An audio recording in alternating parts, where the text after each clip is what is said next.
స్ఫూర్తి India news కు స్వాగతం. బులెటిన్ లోకి వెళ్లే ముందు మన ఛానల్ ను ఇంకా సబ్స్క్రైబ్ చేయకపోతే ఇప్పుడే సబ్స్క్రైబ్ చేసుకోగలరు. ఆంధ్రప్రదేశ్ రాష్ట్రం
ప్రజలకు నాణ్యమైన మద్యం అందిస్తున్నాం అంటూ క్లారిటీ ఇచ్చారు.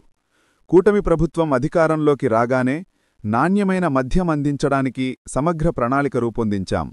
అత్యున్నత ప్రమాణాలతో ప్రతి సీసా మద్యం పరీక్షించబడుతోంది. తగిన నాణ్యత నిర్ధారణ తర్వాతే మార్కెట్లోకి విడుదల చేస్తున్నాం అని మంత్రి తెలిపారు. ప్రజల ఆరోగ్యమే మా ప్రాధాన్యత. కల్తీ మద్యం కర్కోటకాన్ని నిర్మూలించడానికి కట్టుదిట్టమైన చర్యలు తీసుకుంటాం. రాష్ట్రంలో మద్యం వ్యాపారంలో నైతికత, పారదర్శకత తీసుకురావడమే మా లక్ష్యం అని ఆయన వివరించారు.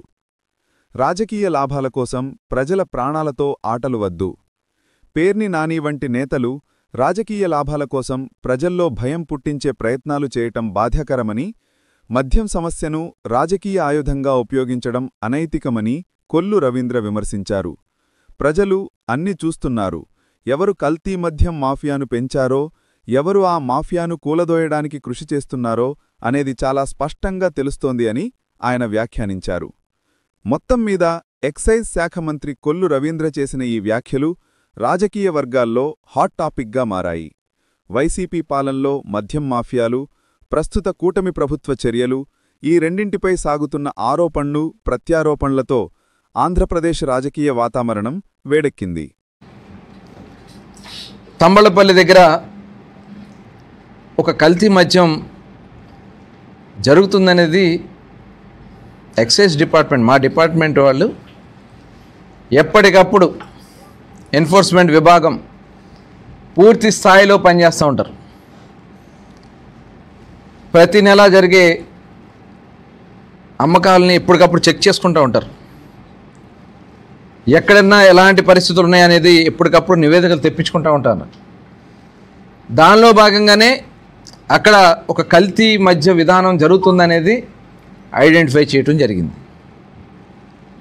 చేసి రైడ్ చేశాం. అందుట్లో ఎంతటి వాళ్ళు ఉన్నా సరే సమస్య లేదని చెప్పి ముఖ్యమంత్రి గారు క్లియర్గా డైరెక్షన్ ఇచ్చారు. దాని ప్రకారం అందులో తెలుగుదేశం పార్టీకి సంబంధించినటువంటి వ్యక్తులకు కూడా సంబంధం ఉందని చెప్పి తెలిసిన వెంటనే వాళ్ళని పార్టీ నుంచి సస్పెండ్ చేయడమే కాకుండా కేసులు కూడా చాలా తీవ్రంగా వాళ్ళ మీద సెక్షన్స్ పెట్టించడం జరిగింది. అదే కాకుండా ఎక్కడ ఎలాంటివి జరిగినా, ఎందుకంటే మేము చాలా స్ట్రిక్ట్గా ఉన్నాం. ఇవాళ గత ప్రభుత్వంలో చేసినటువంటి విధానాల వల్ల ప్రజలు నష్టపోయారు.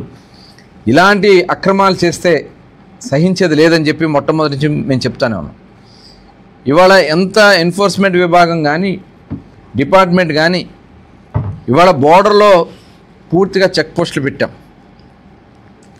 ఆంధ్ర రాష్ట్రం మొత్తాన్ని కూడా నవోదయం కింద ఇల్సిట్ లిక్కర్ ఎక్కడా కూడా లేకుండా ఇవాళ అరికట్టుతూ ఉన్నాం. దాదాపు అన్ని జిల్లాల్లో కూడా ఒక 2-3 జిల్లాలు ఇంకా పూర్తి కావాల్సింది, అన్ని జిల్లాల్లో కూడా నాటుసారా పద్ధతి లేకుండా అరికట్టగలిగాం. అలాగే బోర్డర్ డిస్ట్రిక్ట్స్లో అన్ని బ్రాండ్స్ తీస్తమే కాకుండా బోర్డర్ డిస్ట్రిక్ట్స్లో ఎన్ఫోర్స్మెంట్ ఖచ్చితంగా పనిచేయడం వల్ల ఆంధ్ర రాష్ట్ర ఆదాయం కూడా బోర్డర్ జిల్లాలో 30-40% పెరిగినాయి. ఇవాళ కేవలం ఈ ఆదాయాలన్నీ కూడా వైఎస్ఆర్ పార్టీ వాళ్ళు కొట్టుకున్నటువంటి పరిస్థితి ఉంది, పక్క రాష్ట్రాలకు వెళ్ళిపోయినటువంటి పరిస్థితి ఉంది. ఇవాళ అన్నీ కూడా రాష్ట్రానికి వచ్చేలాగా చేస్తున్నాం. ఇవాళ వీళ్ళు అసలు మాట్లాడే అర్హత ఉందా ఈ నాయకులకి? కలుగుల్లో ఎలకల్లాగా వస్తూ ఉన్నారు, ఒక్కొక్కరు బయటకు వస్తున్నారు పందికొక్కుల్లాగా. మీకు అసలు మేం చేసాం, డిపార్ట్మెంట్ చేసింది, మీరేమైనా చేశారా ఏంటిది? డిపార్ట్మెంట్ ఎప్పటికప్పుడు చెక్లు చేస్తూ ఉంటాం. ఎక్కడ ఎలాంటి జరిగినా కూడా ఇమీడియట్గా యాక్షన్ తీసుకుంటాం, వాళ్ళ మీద చర్యలు తీసుకుంటాం. దీన్ని చాలా సీరియస్గా తీసుకుంటుంది ప్రభుత్వం. అందుకనే ఇమీడియట్గా వాళ్ళని అరెస్ట్ చేశాం. ఇంకా అరెస్టులు జరుగుతున్నాయి, ఎవరైనా ఉన్నా కూడా కేసులు కూడా కట్టుదిట్టంగా పెట్టాం. పార్టీకి సంబంధించిన వాళ్ళందరూ కూడా సస్పెండ్ చేశాం. ఇది మొత్తం కూడా ఎంక్వైరీ జరుగుతుంది. ఇప్పుడు మేము ఆల్రెడీ ఫస్ట్ రోజే వచ్చి చెప్పొచ్చు, అప్ టు డేట్ కాదు, ఇప్పుడు ఆల్రెడీ ఎంక్వైరీ జరుగుతుంది. దాని మీద ఎక్కడెక్కడ ఎవరున్నారు ఏంటంటే పూర్తి వివరాలు వచ్చినాయి. కొంతమందిని అరెస్ట్ చేశారు కాబట్టి ఎంక్వైరీలు ఉన్నప్పుడు పూర్తి నివేదికతో ఇద్దామని నాగాను. అందుకనే లేకపోతే ప్రెస్ మీట్ ఇంతవరకు పెట్టలా. మీరు అడిగారు కాబట్టి చెప్తున్నాం. మేము చాలా స్ట్రిక్ట్గా ఉన్నాం. ఎన్ఫోర్స్మెంట్ డిపార్ట్మెంట్ కూడా చాలా స్ట్రిక్ట్గా ఉంది. వాళ్ళందరూ కూడా ఎక్కడున్నా సరే అరెస్ట్ చేయడానికి మేము ప్రిపేర్ చేసుకుంటున్నాం. పూర్తి ఎంక్వైరీ అయిన తర్వాత టోటల్ దీంట్లో ఎవరెవరు ఉన్నారు, ఎంత ఉన్నారు ఏంటనేది కూడా డీటెయిల్ ఇస్తాం. అవన్నీ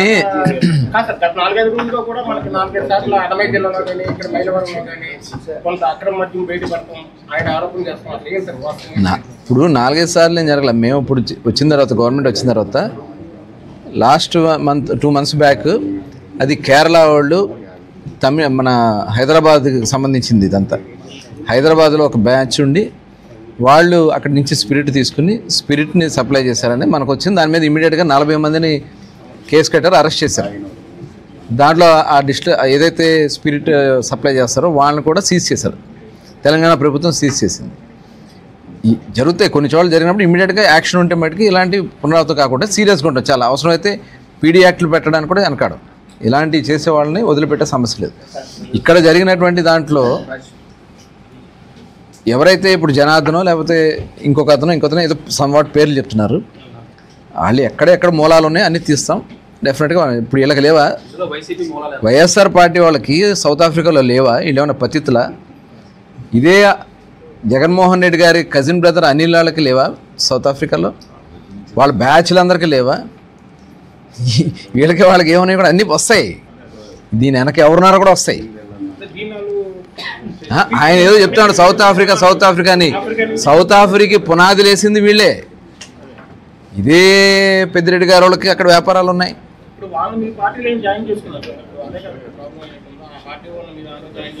వాళ్ళంటే ఏదో సమాచారం పెట్టుకుని వచ్చి పార్టీలో లాస్ట్ మినిట్లో జాయిన్ అయ్యి టికెట్ ఇచ్చారు.